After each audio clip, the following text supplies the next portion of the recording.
I'm going to show you how you can build your own online apps without programming that connect to basically every tool on the internet. There's only one tool you're going to need to do that. It's called Zapier.com. It's basically this super powerful automation tool, but they recently came out with a tool called Zapier Interfaces that let you build apps on their platform.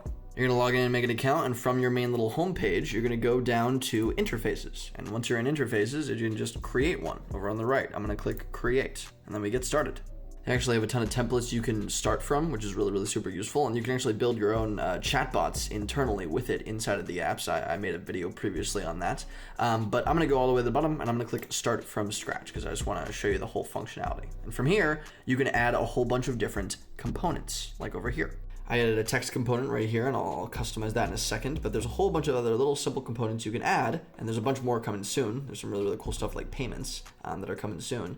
But I'm just going to add a form. So I'm going to drag that in here, and I'm going to say, I could create a table. They have their own little back end called Zapier Tables, but I'm just going to do that later. And for now, it's just a little email sign up on my app. Super simple. But the real power comes from this, connected zaps. Right now, there's no zaps connected, but I'll show you how to add those. This is where you can connect to basically every other tool on the internet and how you can automate the heck out of the back end for your new little app. If you go back to Zapier's main page, you can click Create a Zap, and this is where we create those automations. And here is how you connect it basically to your interface. You're just going to type in the trigger, Interfaces, and click Zapier Interfaces. And now, when something happens on your interface, in this case, I'm just going to say when there's a new form submission, because remember I added that little email sign-up form.